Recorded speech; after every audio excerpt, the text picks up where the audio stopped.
Sir, ನಾವೆಲ್ಲ ತುನ್ನೂರು ಚೆನ್ನರೆಡ್ಡಿ ಸಾಹೇಬ್ರ ಬಳಗದವ್ರು ಬಂದು ಆತ್ಮಲಿಂಗ ದೇವಸ್ಥಾನದಲ್ಲಿ ಪೂಜೆ ಮಾಡಿ ಸಾಹೇಬ್ರಿಗೆ ಒಳ್ಳೆ ಸ್ಥಾನ ಸಿಗಲಿ, ನಮ್ಮ ಭಾಗ ಹಿಂದುಳಿದಂತ ಎಲ್ಲ ಜಿಲ್ಲೆದವ್ರು ಹೇಳ್ತಾರೆ. ಹಾಗಾಗಿ ನಮ್ಮ ಸಾಹೇಬ್ರಿಗೆ ಸಚಿವ ಸ್ಥಾನ ಕೊಟ್ಟರೆ ನಮಗೆ ಇನ್ನೂ ಹೆಚ್ಚಿನ ಶಕ್ತಿ ಬರ್ತದ. ಆಮೇಲೆ ಯಾವಾಗಲೂ ಶಿಕ್ಷಣ ಇದರಲ್ಲಿ ಯಾವಾಗ ಲಾಸ್ಟ್ ಕೊನೆ ಸ್ಥಾನ ಬರ್ತಿತ್ತು. ನಮ್ಮ ಸಾಹೇಬರು ಒಂದು ಸ್ವಲ್ಪ ಪ್ರೆಜರ್ ಹಾಕಿ ಎಲ್ಲ ಸ್ಕೂಲ್ಗಳಿಗೆ ವಿಸಿಟ್ ಕೊಟ್ಟು ಇವಾಗ ಲಾಸ್ಟ್ 1 ಬಂದದ.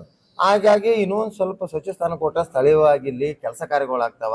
ಮತ್ತು ನಮ್ಮ ಲೋಕಲ್ ಅವ್ರಿಗೆ ಕೊಟ್ಟಿದ್ರು. ಈಗ 10-15 ವರ್ಷದಿಂದ ಮುಂಚೆ ಮಲ್ಕಡಿ ಸಾಹೇಬ್ರಿಗೆ ಕೊಟ್ಟಿದ್ರು, ಸುರ್ಪುರದವ್ರಿಗೆ, ಶಾಪುರದವ್ರಿಗೆ ಮತ್ತು ಗುರುಮಿಟ್ ಕಲ್ಲರಿಗೆ ಕೊಟ್ಟರೆ, ಲೋಕಲ್ ಅವ್ರಿಗೆ ಕೊಟ್ಟಿಲ್ಲ. ಲೋಕಲ್ ಅವ್ರಿಗೆ ಕೊಟ್ಟರೆ ಏನಾಗ್ತದೆ ಅಂದ್ರೆ ಇದೆಲ್ಲ ಯಾದಗಿರಿ ಜಿಲ್ಲೆ ಅಭಿವೃದ್ಧಿ ಆಗ್ತದೆ. ಯಾದಗಿರಿ ಜಿಲ್ಲೆ ಇನ್ನೂ ಅಭಿವೃದ್ಧಿ ಆಗಿಲ್ಲ.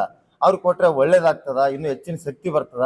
ಸುಮಾರು 45 ವರ್ಷದಿಂದ ಖರ್ಗೆ ಸಾಹೇಬ್ರ ಜೊತೆಯಲ್ಲಿ ಬಲಗೈ ಬಂಟನಾಗಿ ದುಡಿದು ಕಾಂಗ್ರೆಸ್ ಪಕ್ಷಕ್ಕೆ ಸಾಕಷ್ಟು ದುಡ್ದಾರ.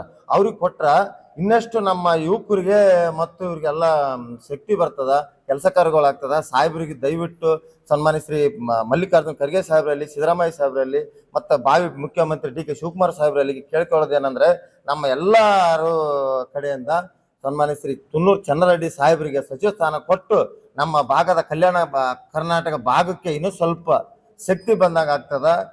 ದಯವಿಟ್ಟು ನಮ್ಮ ಯಾದಗಿರಿ ಜಿಲ್ಲೆಯ ಯೂತ್ ಹುಡುಗರು ಮತ್ತು ಚೆನ್ನರೆಡ್ಡಿ ಸಾಹೇಬರು ಅಭಿಮಾನಿ ಬಳಗದಿಂದ ಸಚಿವ ಸ್ಥಾನ ಕೊಡಬೇಕು.